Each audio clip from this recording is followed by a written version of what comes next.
How is it going, everyone? We do have a brand new PlayStation Store sale that has kicked off in the Critics' Choice sale.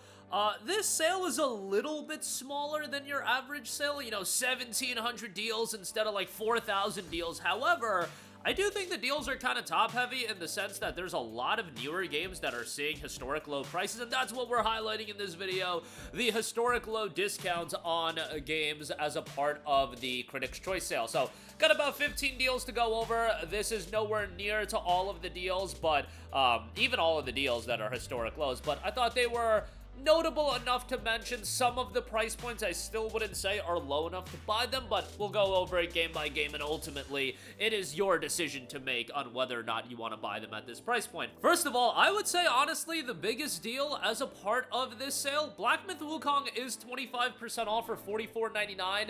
I really liked Black Myth Wukong. You guys know how I feel about the challenging action RPGs. I'm not all about the super difficult games, but Black Myth Wukong, I thought from an aesthetic standpoint, setting, which I always say with these games, that is a big aspect that draws me in. It was quite good, and I appreciate it from that aspect. It is super challenging, but they did update the game to thank the high heavens, add a map to the game. I thought that was super beneficial. When it initially came out, it didn't have that, but navigation in the game became a lot easier, and I think it made the game a lot better. $45 is still a hefty price point, but as I've said before, this is just one of those games that is going to hold up in price for eons. It's like Stellar Blade. Stellar Blade is still at a premium price point as well. Black Myth Wukong, same thing. At $45, if it's the style of game you like, you'll enjoy it quite a lot, and I think it's worth the pickup. Like a Dragon Pirate Yakuza in Hawaii is down to $17.99. That is 70% off. I really like the game. I am a big fan of Majima. Obviously, Majima being at the helm of his own game was gonna get people very excited. It is very much not super consequential to the overall Yakuza story, but in a vacuum, I thought this game was fairly well done. But I would say you want to have some experience with the Yakuza titles. You should have some affinity towards Majima as a character, but I will also say naval combat in this game I thought was super fun. The return to, your brawling beat-em-up style of gameplay was fun after Infinite Wealth, and yeah, for $17.99, I think that's a pretty good deal, so definitely check that out. Next up, we have Mafia: The Old Country, which is 20% off for $39.99. I really liked Mafia: The Old Country. Think $40 is a little bit pricey. However, they did recently drop the free ride update, which does give you a little bit of replay value. This game is super short. You can beat it in 8 to 10 hours. It's like the perfect kind of game that if you want to go through a game quick over a weekend that you're off, Mafia: The Old Country is a really good one because I feel like it's one of those games when you start it, you want to see the narrative to its conclusion, so you're going to have these lengthy game sessions with it. I really enjoyed it. These types of games are always going to be up my alley. When you're playing a lot of 50-hour, 70-hour JRPGs and RPGs, the 8 to 10 hour narrative focus, a more contained experience is going to be something you appreciate, and I did have a great time with it. Again, $40 might be a little bit pricey, but I like the game for what it was. If you want to wait for it to get down to $24.99 or around that range, that's a good bet as well. Next up, Cronos: The New Dawn, 30% off for $42. You guys know I was very excited when they announced that Cronos was going to get an easy mode, and I beat the game on the standard difficulty, but I still get excited. I'm like, yes, easy mode.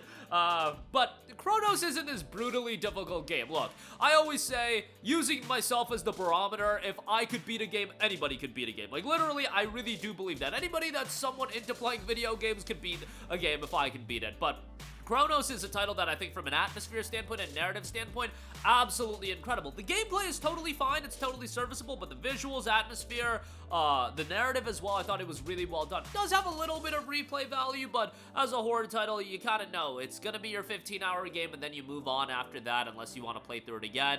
And there are some aspects that might want to make you play it again, but yeah, $42 on that is obviously super pricey. Again, a game that's not super lengthy, so if you value just pure hours of gameplay, might not be something you want to pick up, but I really did have a great time with that. Battlefield 6, 35% off for $45.49. I mean, it's Battlefield 6. I'm not here to talk in depth on it. It's not like I'm regularly playing this week over week and month over month, but you know, if you want to check it out, lowest price before was $49, now it's $45.49. Next up, we have Ender Magnolia Bloom in the Mist, the follow-up to Ender Lily's Quietest of the Night. Really well received here, dark aesthetic. If you're into that from a Metroidvania standpoint, you'll probably have a pretty good time with this. At $13.74 on this, given that this game came out just over a year ago, it's not like it's that old, so it's a sizable discount on it. For sure. Doom the Dark Ages, the premium edition, is 67% off for $33. Unfortunately, the base game is not on sale. Now, the premium edition will give you the DLC, which is going to be coming out in the future. But yeah, I enjoyed Doom the Dark Ages for what it was. I know some people weren't as crazy about it. I kind of like the more methodical approach. The level design I thought was good, and you throw in robots and, you know, dragons and all that. Gonna be a game I like. Again, it's one of those games that's not super lengthy, but I thought it was fun, and for this price point, not a bad deal. WUCHANG Fallen Feathers, 30% off for $34.99. This is one of the Souls-like games in recent memory that I didn't spend too much time with. I will say, one of my buddies played it, and he ranks it pretty highly, and he's a guy that plays, like, every single Souls-like that comes out. Has, like, 500 hours in Elden Ring, just nonsense. Like, the Souls-like community that are super into these games are just so wild at times with how many hours they have in these games, but WUCHANG is one that he enjoyed. From a setting standpoint, I think it's great. Did have some technical shortcomings, but $35 on that. Sonic Racing CrossWorlds, 40% off for $42, a historic low on this as well. Really well done kart racer. Does have quite a lot of DLC content, although a lot of that is like crossover characters and things of that nature, but as a kart racer, it's really well done, and it's not like you have this abundance of kart racers to pick from. Mod Nation Racers ain't coming back. I'm sorry, you guys, it's not coming back, but Sonic Racing CrossWorlds definitely is a worthwhile game. I know for some people 42 might even be too much, but as it gets cheaper and cheaper, I think this is going to be a worthwhile pickup. Dying Light the Beast, 25% off for $45. A standalone Dying Light experience that initially started off as an expansion to Dying Light 2, then got spun into its own full game, but it's a sizable game. You're not talking about a game that's a cash grab or anything like that. And you got the return of Kyle Crane in this game, who is, you know, the beloved main character from Dying Light 1, so that was a positive for it as well, but $45 on that. SaGa Frontier 2 Remastered is $17.99. One of the forgotten about JRPGs. Came out last year. It's not even a year old, but it was really well received, and I love the art style of this game. I just think it looks gorgeous from that standpoint. I gotta sit down and play it more. SaGa's never been one of the JRPG franchises that I really gravitated toward. Like, Romancing Saga really didn't hook me, but yeah, love the art style and the art direction of this game. $17.99 on that. 1000X Resist is $13.99. This somewhat recently dropped on PlayStation 5, I want to say in the last year. Yeah, actually, 3 months ago. It's been out on PC for quite a while, but this is a really well-received game with a really interesting premise that not a lot of people know about. Really unique art style in it as well. Near future, end of humanity, a mysterious alien race of giant entities arrives, and it's up to you to figure out the mystery of the game. $13.99 for 1000X Resist. Bleach Rebirth of Souls is actually a historic low. I crapped on this game's price point when we talked about it, but that's because this game was literally available for $20 physically like 6 months ago. I kid you not, like 6 months ago on Amazon, it was 20 bucks. You know, it's just one of those instances you're paying the digital tax. Loved Rebirth of Souls as a game, though. As a longtime Bleach fan, like, it was really Bleach and Naruto growing up. And then obviously Dragon Ball as well. Like, Dragon Ball, I feel like everybody in that era, you just were watching it, but to me, the ones that I got really invested into narratively and from a character standpoint, it was Bleach and Naruto. And Bleach, by the way, 1000 Year Blood War, you know, it's a good time to be a Bleach fan, and Rebirth of Souls I thought was a really good game. Love the art style, love the soundtrack, the campaign, single player mode, fairly lengthy as well. Good bit of content, a lot of it is like kind of visual novel-esque, but yeah, and it's like the Bleach story, so a lot of you guys are going to be familiar with it, but I think this game has so much style and flair to it, and that goes hand in hand with Bleach. Like, I think about the Bleach soundtrack, and the Bleach soundtrack, it always had a little bit of an identity to it, and I feel like they capture that really well in Rebirth of Souls. Skate Story, speaking of great soundtracks, 25% off for $14.99. Love this game. It is a day one PlayStation Plus Extra title. Well, like, it's available on Plus Extra.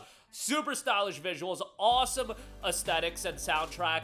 Gameplay is pretty well done, kind of an out there skateboarding game, but really well done, and narratively pretty interesting as well. Just a lot of style to the game for $15. I think it's great, so definitely recommend that. And then lastly, the Fusion Bundle is 92% off. It gets you Sinking City, the PlayStation 5 version, Sherlock Holmes Chapter 1, and Sherlock Holmes The Awakened. Sinking City holds up in price for its PS5 version, so this for $8.79 is actually really, really good. If it was the PS4 version of Sinking City, it would lose a lot of value, but PS5 version I think is quite good. So 3 titles there, $8.79, pretty good deal there as well. But that's gonna do it for me. Again, a lot of historic low game deals available as a part of the Critics' Choice sale. Check them out for yourself. Links in the description box below. That'll do it for me. Let me know all of your thoughts in the comment section down below. Sound off there. Thank you for watching, and goodbye.